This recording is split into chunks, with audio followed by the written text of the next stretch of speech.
She fled a war zone in Ukraine to find peace and build a new life in America.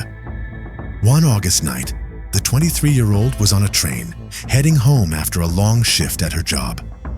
Behind her sat a man with a long history of violence and severe mental illness, a man the justice system had repeatedly failed to keep off the streets. In a sudden, unprovoked attack captured on surveillance video, her American dream was brutally extinguished. This is not just the story of a random, horrific murder. It's the story of a catastrophic systemic failure that cost an innocent woman her life. Before we dive in, take a moment to hit that like button and subscribe only if you truly enjoy exploring these stories with me. And tell me in the comments which city you're watching from and what time it is on your clock. It's always amazing to see our community connecting across the world. Now, settle in, dim the lights, and let's unravel tonight's haunting journey together. It begins, as the most profound tragedies often do, in the quiet hum of the ordinary. The date is August 22nd, 2025. The time, precisely 9:46 p.m. A warm, heavy air hangs over Charlotte, North Carolina, the kind of late summer night that feels thick with unspoken possibilities. On the platform of the East-West Boulevard station, the lights cast a soft, almost sleepy yellow arena onto the concrete. It's here that we first meet Irina Zaretska. At 23 years old, she carries the familiar exhaustion of a long shift, a ghost of flour and tomato sauce clinging to her pizza shop uniform. She looks like anyone else trying to navigate the labyrinth of their early 20s, a delicate balance of fatigue and ambition. Earbuds are nestled in her ears, a tiny portal to another world, as her thumb scrolls idly across the bright screen of her phone. She is a portrait of modern life, physically present but mentally adrift, distracting herself from the day's labors, singularly focused on the simple, universal goal of getting home. She steps onto the LYNX Blue Line train, a vessel of steel and glass ready to carry her through the city's veins. The train car is a cavern of near emptiness, populated only by a few scattered passengers, each island's in a sea of vacant seats. They are the late-night commuters, the weary travelers, the ghosts of the city's daily bustle. Among them, a man sits alone on a bench seat, a figure cloaked in a red hoodie. He is slumped over, a silent, motionless observer in the periphery. His presence is a footnote in the scene, a detail so minor it barely registers. Irina, lost in her own world, doesn't notice him. She never even glances in his direction. In a random act of seating that fate would later render horrifically significant, she chooses a seat directly in front of him, separated by just one row of worn fabric and cold metal. For the next 4 minutes, the captured surveillance footage reveals nothing but the mundane rhythm of public transit. It's a silent film of urban life. We see a young woman, her face illuminated by the cool glow of her phone, completely absorbed. Behind her, out of her line of sight, the man in the red hoodie is quietly, methodically unfolding something in his hands. The object is small, concealed by his posture, its purpose still a dark secret. The train moves with a steady, hypnotic pulse through the South End neighborhood, its low rumble a familiar soundtrack to the city's night. But beneath that comforting rhythm, a silent countdown has begun, ticking relentlessly towards a moment of incomprehensible violence, a moment that should never have been allowed to come. At exactly 9:50 p.m., the man stands, and what happens next is a rupture in reality, a scene of such sudden and senseless brutality that it defies all logic and compassion. It is, without exaggeration, one of the most chilling and unforgivable acts I have ever had to document. In the immediate aftermath of an unspeakable tragedy, a community's grief often manifests in small, silent gestures. Within hours, this is what began to happen across Charlotte. Like wildflowers after a fire, candles started appearing. They flickered on street corners, their small flames battling the city's indifferent glow. They clustered outside the East-West Boulevard station, transforming a place of transit into a sacred space. A makeshift memorial bloomed in front of Zebedee's Pizzeria, the place where Irina had spent her final working hours. People, drawn by an invisible current of shared sorrow, came to leave flowers, their vibrant colors a stark contrast to the grim reality.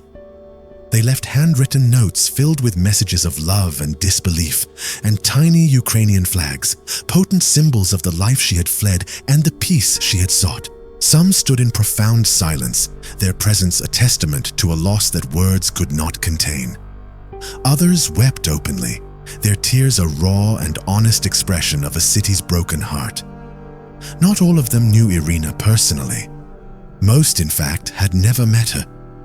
But in that moment, she was everyone's daughter, everyone's sister, everyone's friend. They all felt the chilling vacuum her absence had created. In the days that followed, this wave of grief rippled outward, amplified by the digital world.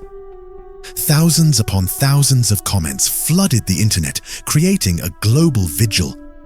Messages poured in from every corner of North Carolina, from the fields of Ukraine where her story began, and from complete strangers across the globe who had never set foot in Charlotte, but were gutted by the sheer randomness and cruelty of what had happened. Their words painted a heartbreaking mosaic of sorrow and outrage. One comment, repeated in various forms, read, "She ran from war to find peace, and peace failed her." Another, simple yet profound, captured the tragedy's core. She was just trying to get home. Those who did know her painted a portrait of a soul defined by kindness. Her co-workers at the pizzeria remembered her not just as a colleague, but as a true friend. Her customers recalled a young woman who always offered a smile, even at the end of a grueling shift when most would be worn down. Far away, her family lit their own candles, their private mourning suddenly and tragically becoming a public spectacle as they watched the world join them in their sorrow. 1 week later, the community gathered once more. This time, it was for a formal candlelight vigil held at the very site of the attack.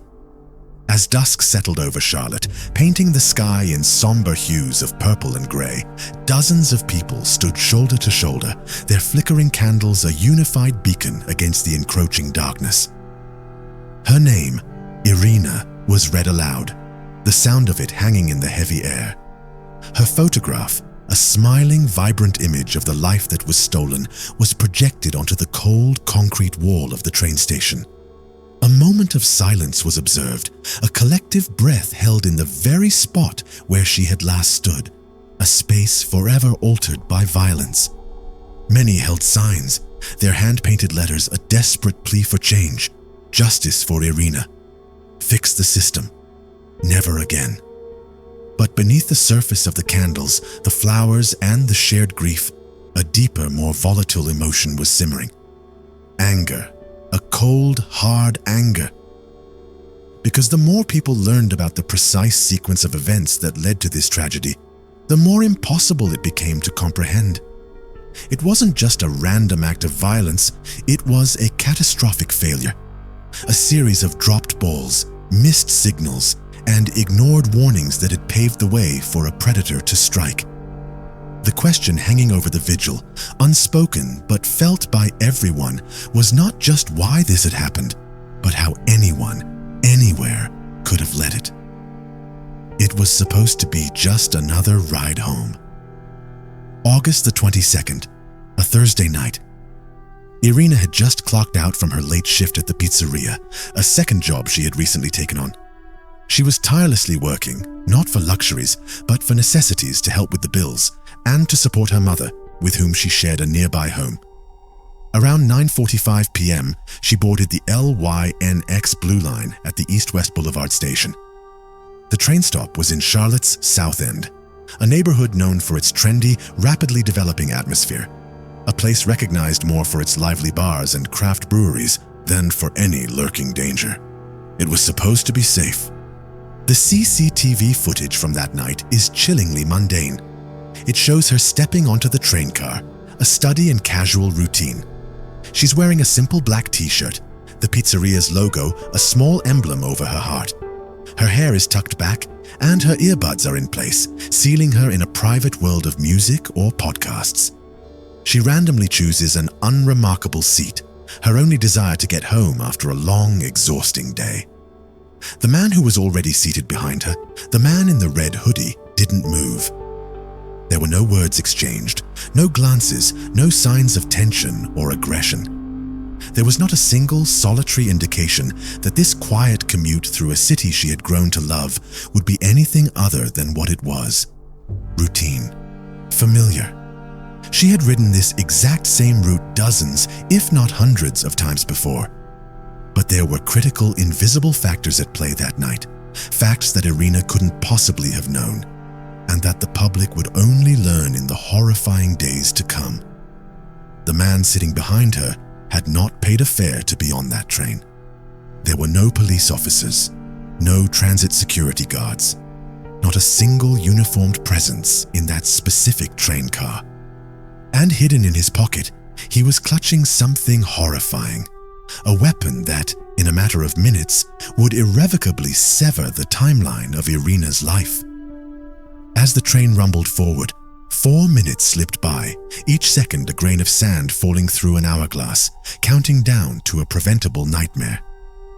Irina Zaretska was born in Kiev on May 22, 2002. She was only 20 years old when the world she knew was violently upended by the Russian war. Along with her mother, Anna, her sister, Valeria, and her younger brother, Bohdan, she experienced the terrifying reality of modern warfare firsthand. They would spend days huddled together in a shelter, the very air around them vibrating with the percussive sound of explosions rattling the city above their heads. For Irina and her family, the war wasn't a distant news item on a screen that could be turned off. It was an invading force on their doorstep, a constant, visceral threat to their existence. By August of 2022, the family had made the harrowing decision to flee. They left behind their home, their country, and everything they had ever known, resettling as refugees in Charlotte, North Carolina. They were embraced by a community that offered them a lifeline.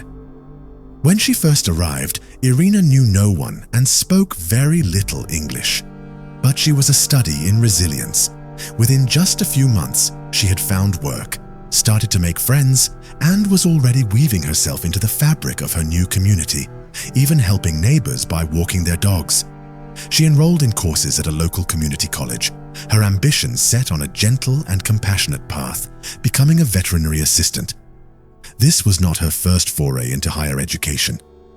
Back in Ukraine, she had already earned a degree in art and restoration from Synergy College. Creativity was the language her soul spoke. Sculpting, sewing, painting, anything that allowed her to create beauty with her hands was her joy. She gave away her artwork freely, often making intricate, hand-stitched gifts for people she barely knew, a simple act of generosity that spoke volumes about her character. She had a heart of gold, one family member would later recall. Her personality was a beautiful blend of contradictions. She was quiet, yet deeply curious, adventurous in spirit, yet firmly grounded in her love for her family. She loved to sleep in, a trait her mother lovingly joked was her artist's gift. She found a profound sense of peace in the ordinary, simple moments of life, preparing food with her partner, cuddling with animals, or sketching ideas for clothes she dreamed of one day redesigning. In America, she was no longer running from war. She was building something new, brick by brick. Slowly, carefully, she was falling in love with the life she was creating for herself. Irina's uncle described her as the glue of the family. She was the comforter, the confidant, the steady presence her mother leaned on, the sister her siblings laughed with, and the niece her relatives turned to for reassurance in a world that felt uncertain. When she first arrived in the United States in 2022, she lived under her uncle's roof with her aunt, her mother, and her siblings. It was a crowded home, full of the anxieties and adjustments that come with starting over in a new country. Yet it was said that her presence made it all easier. She never complained. Instead, her first question was always, "How can I help?" Her uncle remembered how she insisted on working from the very moment she received her papers. Her first job was at a sandwich shop. Then she worked alongside her mother at an assisted living center, caring for the elderly. Later, she picked up shifts at the pizzeria, always with a clear focus on saving money and building towards her dream of working with animals. All the while, she was diligently taking English classes, steadily adding words and fluency to her vocabulary, mastering the language of the second life she was determined to build. In the last message her uncle ever received from his niece, she wrote about how happy she was to be in America. It was a gratitude that wasn't just spoken, but lived. It radiated outwards in the way she would paint murals for neighbors, watch their children, and walk their dogs. I hadn't realized just how many lives she had touched, her uncle admitted, until the community poured out with love after she was gone. She was the bond that held her family close, a bond that, for them, will never be broken. DeCarlo Brown Jr. should not have been on that train. He should have been in a treatment facility, in police custody, or, at the very least, under intensive supervision. But on the night of August 22nd, he was none of those things. He was dangerous, profoundly unstable, and riding the LYNX Blue Line without a ticket. At 34 years old, Brown was no stranger to the justice system. He had been cycling through its revolving doors for more than a decade. His criminal record was a grim catalogue of escalating offenses, armed robbery, felony larceny, breaking and entering, and repeated acts of violence. In 2014, he robbed someone at gunpoint in Southwest Charlotte. When police later arrested him, they found the stolen items and the weapon used in the crime at his home. For that, he served over 5 years in prison. But after his release in 2020, his mental health, which was already fragile, began to spiral into a terrifying descent. He had been diagnosed with schizophrenia and was known to suffer from severe hallucinations and paranoia. His sister later told reporters that DeCarlo would speak of government chips being implanted in his body. He would hear voices that weren't there. In one harrowing incident, he attacked her during what she described as a psychotic episode. Fearing for her safety, she pressed charges but later dropped them, though she could never shake the feeling of fear his presence brought. Their mother, Michelle DeWitt, tried repeatedly, desperately, to get him the help he so clearly needed. She even went through the arduous process of filing for an involuntary psychiatric commitment after one particularly violent episode. However, because she was not his legal guardian, the system prevented her from making it stick. Her hands were tied. In January of 2025, just 8 months before his fatal encounter with Irina, Brown was arrested yet again. This time, the charge was misusing the 911 system. He had wandered into a hospital, fully convinced that invisible machines were controlling his actions. Officers filed the charge as a minor misdemeanor, and he was released the very same day. There was no follow-up, no mandatory psychiatric hold, no evaluation. There was only a promise from him to return for a future court date. 8 months later, that broken promise would culminate in a horror show on a public train. At the time of the attack, Brown was reportedly homeless, moving in and out of local shelters. In a strange and tragic twist, on the morning before the attack, he had asked his mother if he could stay the night at her home. She fed him, gave him a hug, and then, believing she was doing the right thing, drove him to a shelter. She never imagined that just a few hours later, her son would be in custody once again, this time for an act so unthinkable it would shock the nation. When she first saw the news reports, she told journalists she couldn't believe it. "That doesn't seem like his character," she said. "He wouldn't do anything like that. That's just not who he is." But the justice system and the public had a different perspective, one unclouded by a mother's love. We can all now see exactly who he is. At the time he boarded that train, DeCarlo Brown had 14 separate and active cases listed in state records. These ranged from minor infractions like speeding and shoplifting to violent felonies. This, combined with his documented history of severe mental health breakdowns, should have been a screaming red alert. And still, nothing stopped him from boarding that train, not even the fact that he hadn't paid. There were no transit police in the area to enforce the fare or to simply act as a deterrent. The train operator was seated in a separate car, unable to see what was happening behind them. Shockingly, police officers were reportedly riding in the next car up, but by the time anyone realized what had occurred, the irreparable damage had been done. It was already too late. Irina Zaretska left behind a mother who had already endured the profound loss of her home and country. She left behind a sister and a brother who shared childhood memories forged under the terrifying rumble of falling bombs. She left behind a life partner, Stas, who had just recently moved in with her, a man who spoke of her smile as if it had the power to light up an entire day. She left behind co-workers who loved her so much that they continued to light candles for her every single night after she was gone. She left behind countless friends, appreciative professors who called her determined, and fellow artists who called her gifted. Ultimately, she left behind an entire city that, through its systemic cracks, had failed her, and a country that, despite it all, she still believed in. Irina Zaretska was not just a name in a headline. She was someone. She did matter, and she still does. Back on the train, those 4 minutes of deceptive calm have passed. The man behind her rises from his seat. It's a sudden, decisive movement. With his left hand, he grips the cool metal of the seat rail for stability. In his right hand, he now openly holds the object he had been unfolding, a sharp, foldable implement pulled from the pocket of his hoodie. In front of him, Irina doesn't turn around. She doesn't flinch. She is still looking down at her phone, her ears still filled with music, completely oblivious to the shadow now looming over her. And then he strikes. The attack is a blur of swift, vicious motion, 3 times in total.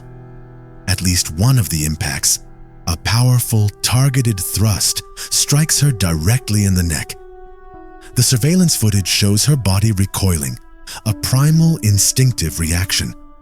She pulls her knees up to her chest, a desperate, subconscious attempt to shield herself and find comfort in a moment of unimaginable pain and confusion. Her hand flies to her mouth in shock. There is a single, heartbreaking moment, a fraction of a second where she looks up at him, her eyes wide with a question that can never be answered. Why? Just 15 seconds after the assault began, she collapses in her seat. She would never say another word.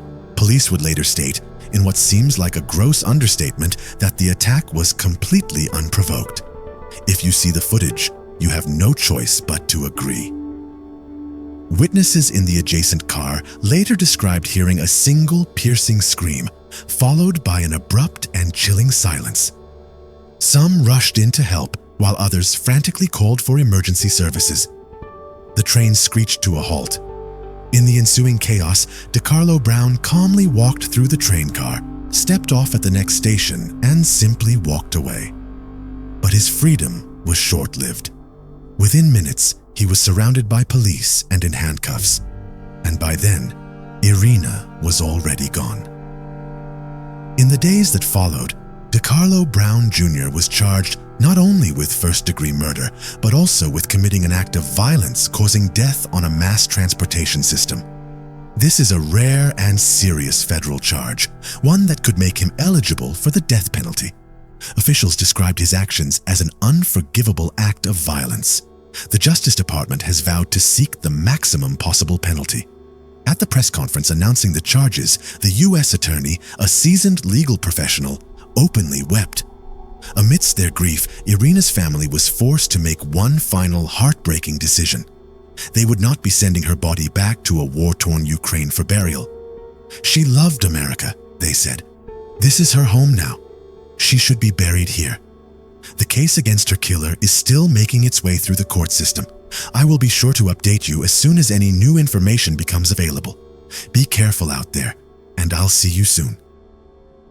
Well, that concludes today's video. I truly hope this gave you valuable insight into some of the most overlooked cases throughout the years. If you found this interesting, please consider liking, subscribing, and turning on notifications to stay updated and encourage us. Thanks again for your time and support. There's more on the way, so stay tuned.